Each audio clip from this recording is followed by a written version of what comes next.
नमस्कार। आज हम एक बहुत ही दिलचस्प और ज़रूरी किताब पर गहरी नज़र डालने वाले हैं।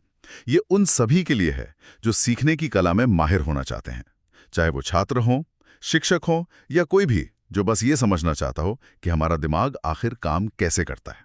बिल्कुल। आज की किताब है how we learn the new science of education and the brain, और इसे लिखा है स्टेनिस्लास डेहेन ने, जो सिर्फ एक लेखक नहीं बल्कि यूरोप के सबसे सम्मानित न्यूरोसाइंटिस्ट्स में से एक है। हाँ, और उन्हें अपने काम के लिए न्यूरोसाइंस का सबसे बड़ा पुरस्कार द ब्रेन प्राइज भी मिल चुका है। हम जिस संस्करण की बात कर रहे हैं वो एलन लेन और पेंगुइन का है। सही। और आज का हमारा मिशन एकदम साफ है। हम इस किताब का एक पूरा रोड मैप तैयार करेंगे। ये किताब क्यों इतनी ज़रूरी है, ये हमें क्या सिखाती है, और सबसे अहम, इसके पीछे का विज्ञान क्या है। हम इस किताब की यात्रा को शुरू से अंत तक देखेंगे ताकि जो इसे पहली बार पढ़ना चाहते हैं उन्हें एक स्पष्ट रास्ता मिल जाए। तो चलिए हमारे दिमाग के इस शानदार सफ़र पर निकलते हैं। चलिए। और डेहन हमें इस सफर पर एक बहुत ही चौंकाने वाली कहानी के साथ ले जाते हैं। किताब की भूमिका में वो हमें 7 साल के एक बच्चे फेलिपे से मिलवाते हैं। हाँ, फिलिपी की कहानी। ये पढ़कर तो मैं सच में हिल गया था। एक गोली लगने की वजह से फेलिपे लगभग पूरी तरह से पैरालाइज था। और नेत्रहीन भी, वो हिल नहीं सकता था, देख नहीं सकता था। लेकिन इसके बावजूद अस्पताल के उसी बिस्तर पर लेटे-लेटे उसने सिर्फ एक नहीं बल्कि 3 भाषाएं सीखीं, पुर्तगाली, अंग्रेजी और स्पेनिश। और तो और उसने अपनी कहानियां भी लिखवाईं। यही कहानी इस पूरी किताब का आधार है। ये हमें एक बहुत बड़े सवाल पर लाकर खड़ा कर देती है। हमारा दिमाग इतनी मुश्किल, मतलब लगभग नामुमकिन परिस्थितियों में भी कैसे सीख लेता है? डेहन कहते हैं कि इसका जवाब हमारी प्रजाति के नाम में ही छिपा है। हम खुद को होमो सैपियंस यानी ज्ञानी मानव कहते हैं, पर वो एक नया नाम देते हैं, होमो डोसेंस। होमो डोसेंस, इसका मतलब क्या हुआ? इसका मतलब है वो प्रजाति जो खुद को सिखाती है। डेहन का तर्क है कि सीखना हमारी प्रजाति की सबसे बड़ी, सबसे अनोखी ताकत है। यही वो चीज़ है जो हमें बाकी सबसे अलग करती है। अच्छा। तो ये किताब हमें सिर्फ ये नहीं बताती कि सीखना क्या है, बल्कि ये हमें सीखना सीखने में मदद करती है। और इसका पूरा ढांचा सीखने के 4 स्तंभों पर खड़ा है, जिन पर हम आगे बात करेंगे। ठीक है, तो सबसे पहले बुनियाद पर आते हैं। किताब का पहला हिस्सा है पार्ट 1, व्हाट इज लर्निंग, यानी सीखना आखिर है क्या। हम सब ये शब्द इस्तेमाल करते हैं, पर विज्ञान की नज़र में इसका क्या मतलब है? बहुत अच्छा सवाल है। डेहन के अनुसार सीखना बाहरी दुनिया का एक आंतरिक मॉडल अपने दिमाग में बनाना है। इसे ऐसे समझिए, जब आप कोई वीडियो गेम खेलना सीखते हैं तो शुरू में आपको कुछ नहीं पता होता। हाँ बिल्कुल। लेकिन धीरे धीरे आपके दिमाग में उस गेम की दुनिया का, उसके नियमों का एक मॉडल बन जाता है। आप अंदाजा लगाने लगते हैं कि आगे क्या होगा। सीखना इसी मॉडल को लगातार बेहतर और सटीक बनाने की प्रक्रिया है। मतलब हमारा दिमाग असल में एक तरह का सिमुलेटर बना रहा है। बिल्कुल। और पहले अध्याय 7 डेफिनेशंस ऑफ लर्निंग में वो इसी बात को और गहराई से समझाते हैं। वो कहते हैं कि सीखना मतलब उस मॉडल के पैरामीटर्स को एडजस्ट करना। ठीक वैसे ही जैसे एक एआई प्रोग्राम लाखों तस्वीरों को देखकर बिल्ली को पहचानना सीखता है। वैसे ही हमारा दिमाग भी हर अनुभव से अपने अंदर के मॉडल को ठीक करता रहता है। एग्जैक्टली। यहीं पर दूसरा अध्याय आता है, via brain learns better than current machines. ये बात मुझे बहुत दिलचस्प लगी। आज एआई इतना आगे बढ़ चुका है, फिर भी लेखक कह रहे हैं कि हमारा दिमाग बेहतर है। कुछ मामलों में हाँ। एक छोटा बच्चा सिर्फ 2-3 बार बिल्ली को देखकर उसे पहचानना सीख जाता है। लेकिन एक एआई को ऐसा करने के लिए लाखों तस्वीरें चाहिए होती हैं। हाँ। हमारा दिमाग बहुत कम डेटा से बहुत ज्यादा सीखने की अद्भुत क्षमता रखता है। हम सिर्फ पैटर्न नहीं पहचानते, हम नियमों को समझते हैं। ओके, तो ये तो हुई सीखने की परिभाषा। अब आते हैं उस सवाल पर कि ये सब होता कैसे है। किताब का दूसरा हिस्सा है part 2, how a brain learns.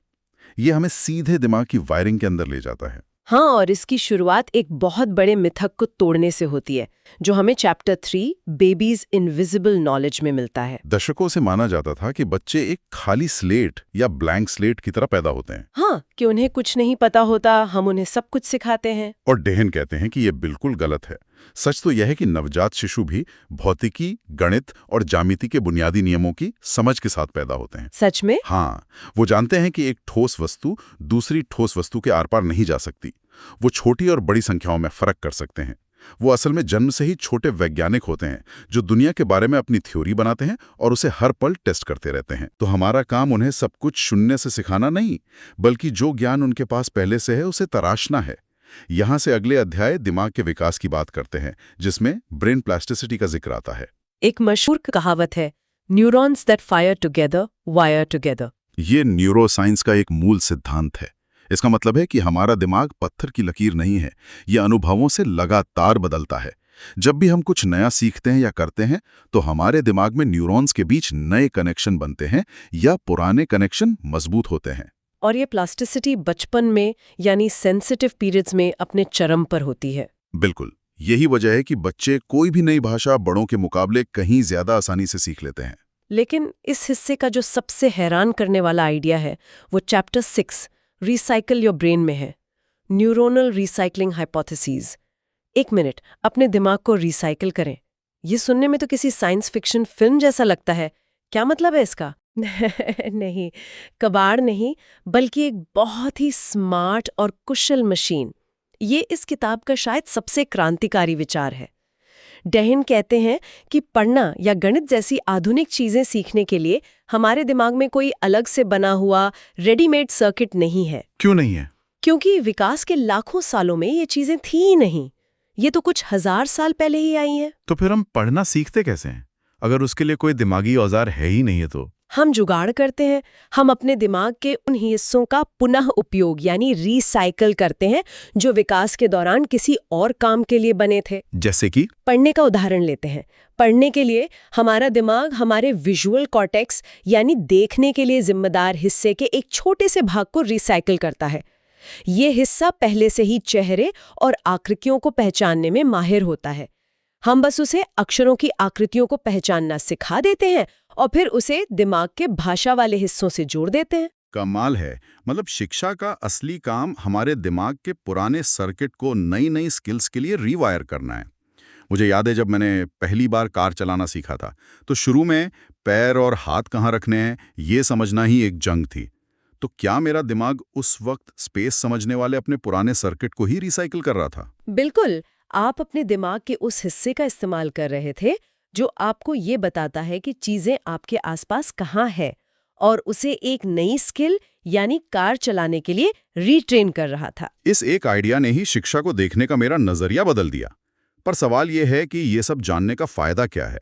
क्या इस थ्योरी को हम रोजमर्रा की जिंदगी में इस्तेमाल कर सकते हैं? बिल्कुल, और यहीं पर किताब का सबसे जरूरी और व्यवहारिक हिस्सा आता है। Part 3 the 4 pillars of learning.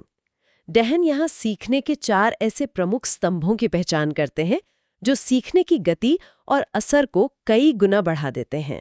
चलिए एक एक करके इन स्तंभों को समझते हैं। पहला स्तंभ है चैप्टर 7 अटेंशन यानी ध्यान। ये तो बहुत सीधा सा लगता है, बस ध्यान दो और सीख जाओ। ये सीधा लगता है पर है नहीं। ध्यान सीखने का दरवाजा है। डेहन बताते हैं कि जब तक हम किसी चीज पर ध्यान नहीं देते वो जानकारी हमारे दिमाग के शुरुआती सेंसरी एरिया से आगे ही नहीं बढ़ पाती। वो बस एक शोर की तरह आकर चली जाती है। अच्छा। एक शिक्षक का सबसे पहला और जरूरी काम छात्र का ध्यान आकर्षित करना और उसे सही जगह पर केंद्रित करना है। ध्यान वो स्पॉटलाइट है जो तय करती है कि दिमाग किस जानकारी पर अपनी ऊर्जा खर्च करेगा। और आज की दुनिया में ध्यान भटकाने वाली चीजों की कोई कमी नहीं है, तो ये पहले से भी ज्यादा जरूरी हो गया है। ठीक है, तो दूसरा स्तंभ क्या है? दूसरा स्तंभ है चैप्टर 8 एक्टिव एंगेजमेंट यानी सक्रिय भागीदारी। यहाँ डेहन इस विचार को चुनौती देते हैं कि सीखना जानकारी को सोखने जैसा है। वो कहते हैं कि हमारा दिमाग कोई स्पंज नहीं है। निष्क्रिय रूप से सिर्फ सुनने या देखने से बहुत कम सीखा जाता है। तो इसका मतलब है कि वो स्कूल की क्लासें जहां टीचर बस लेक्चर देते रहते हैं और बच्चे चुपचाप सुनते हैं, वो सीखने का सबसे अच्छा तरीका नहीं है। बिल्कुल नहीं। दिमाग तब सबसे अच्छा सीखता है जब वो सक्रिय रूप से शामिल होता है, जब वो सवाल पूछता है, अनुमान लगाता है, प्रयोग करता है। इसी को हम जिज्ञासा या क्यूरियोसिटी कहते हैं, जिज्ञासा दिमाग को सीखने के लिए तैयार करती है। जब छात्र खुद किसी समस्या को हल करने की कोशिश करते हैं तो वे सिर्फ लेक्चर सुनने के मुकाबले कहीं ज्यादा और गहराई से सीखते हैं। तीसरा स्तंभ मुझे बहुत पसंद आया। चैप्टर 9 एरर फीडबैक, यानी गलतियों से सीखना। ये हमारे एजुकेशन सिस्टम की दुखती रग है। हाँ। हमारे यहाँ तो गलतियों पर लाल पेन से गोला बनाकर सजा दी जाती है। और डहन कहते हैं कि ये सीखने की प्रक्रिया को पूरी तरह से गलत समझना है। असल में सीखना गलतियों को सुधारने की ही प्रक्रिया है। जब हमारी उम्मीद और असलियत में अंतर होता है, यानी जब हम कोई गलती करते हैं तो हमारा दिमाग एक सरप्राइज सिग्नल भेजता है। Surprise signal? हाँ, ये सिग्नल हमारे आंतरिक मॉडल को बताता है कि अरे कुछ गड़बड़ है, इसे ठीक करो। तो गलतियां बुरी नहीं है, वो सीखने के लिए सिग्नल है। वो सीखने के लिए जरूरी है। बिना गलतियों के दिमाग को पता ही नहीं चलेगा कि उसे अपने मॉडल में क्या सुधार करना है। इसलिए जरूरी ये नहीं है कि गलतियों के लिए सजा दी जाए, बल्कि जरूरी ये है कि तुरंत और स्पष्ट फीडबैक दिया जाए ताकि दिमाग अपने मॉडल को अपडेट कर सके। ध्यान, सक्रिय भागीदारी और गलतियों से सीखना।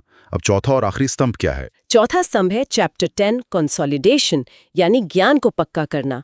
इसका मतलब है सीखी हुई चीजों को चेतन मन से निकालकर अचेतन और स्वचालित बनाना। ऑटोमेटिक, जैसे साइकिल चलाना। बिल्कुल। शुरू में आपको हर चीज पे ध्यान देना पड़ता है, बैलेंस, पेडल, हैंडल। लेकिन अभ्यास के बाद ये सब अपने आप होने लगता है। आपने ज्ञान को कंसोलिडेट कर लिया है। और ये होता कैसे? सिर्फ बार बार अभ्यास करने से। अभ्यास एक हिस्सा है, लेकिन दूसरा और शायद ज्यादा जरूरी हिस्सा है नींद। देहिन इस पर बहुत जोर देते हैं। दिन में आप सीखने का कच्चा माल इकट्ठा करते हैं, लेकिन नींद वो फैक्ट्री है जहां उस कच्चे माल से पक्का प्रोडक्ट बनता है। जब हम सोते हैं तो हमारा दिमाग दिन में सीखी गई जानकारी को तेजी से लगभग 20 गुना स्पीड से रीप्ले करता है और उसे शॉर्ट टर्म मेमोरी से लॉन्ग टर्म मेमोरी में भेजता है। मतलब परीक्षा से एक रात पहले जागकर रट्टा मारना असल में सीखने के नजरिए से सबसे बेकार कामों में से एक है। न्यूरोसाइंस के हिसाब से बिल्कुल। आप कच्चा माल तो इकट्ठा कर रहे हैं, लेकिन उसे प्रोडक्ट बनाने वाली फैक्ट्री को बंद कर रहे हैं। बिना अच्छी नींद के उस रात की ज्यादातर पढ़ाई बेकार हो सकती है। वाह! तो ये हैं सीखने के 4 स्तंभ। ध्यान, सक्रिय भागीदारी, गलतियों से सीखना और ज्ञान को पक्का करना, जिसमें नींद की भूमिका बहुत बड़ी है। अब आते हैं किताब के अंतिम हिस्से पर, कंक्लूजन, रिकंसीलिंग एजुकेशन विद न्यूरोसाइंस। यहाँ लेखक अपनी सारी बातों को एक साथ लाते हैं। उनका अंतिम संदेश ये है कि हमारे पास अब यह समझने के लिए मजबूत वैज्ञानिक आधार है कि दिमाग कैसे सीखता है। अब जरूरत इस बात की है कि हम इस ज्ञान को अपनी शिक्षा प्रणाली में, अपने क्लासरूम में लागू करें। तो अगर इस पूरी चर्चा से कुछ मुख्य बातें निकालनी हो तो वो क्या होंगी? मेरे हिसाब से पहली तो ये कि हमें बच्चों की सहज क्षमताओं का सम्मान करना चाहिए, वो खाली स्लेट नहीं है। सही। दूसरा, हमें उन्हें सीखने में सक्रिय भागीदार बनाना होगा, न कि सिर्फ निष्क्रिय श्रोता। तीसरा, गलतियों को सीखने की प्रक्रिया का एक अहम हिस्सा मानना होगा। और चौथा, अभ्यास और खासकर नींद के महत्व को समझना होगा। आपने बिल्कुल सही सारांश दिया। इन सिद्धांतों को अपनाकर हम सीखने को सभी के लिए एक ज्यादा असरदार और आनंददायक प्रक्रिया बना सकते हैं। तो हाउ वी लर्न सिर्फ एक किताब नहीं है, बल्कि हमारे दिमाग के ऑपरेटिंग मैनुअल को समझने के लिए एक गाइड है। यह हमें दिखाती है कि सीखना एक स्वाभाविक और शक्तिशाली प्रक्रिया है, जिसे सही औजारों से हम सभी बेहतर बना सकते हैं। ये एक रोड मैप है जो हमें बताता है कि हमारा दिमाग सीखने के लिए कैसे बना है और हम इसका सबसे अच्छा उपयोग कैसे कर सकते हैं। इस पूरी चर्चा ने मुझे एक सवाल पर सोचने के लिए मजबूर कर दिया है। अगर विज्ञान इतना स्पष्ट है कि हमारा दिमाग कैसे सबसे अच्छा सीखता है, तो हमारी शिक्षा प्रणाली इसके इतने विपरीत क्यों चलती है? ये एक ऐसा सवाल है जिस पर शायद हम सभी को सोचने की जरूरत है। बहुत गहरा सवाल है। शायद बदलाव की शुरुआत इसी तरह के सवालों से होती है। आप बताइए, अगली बार हमें कौन सी किताब की गहराई में उतरना चाहिए? अपने सुझाव हमें जरूर भेजें। तो फिर मिलते हैं अगली किताब के साथ। तब तक के लिए पढ़ते रहिए, बढ़ते रहिए।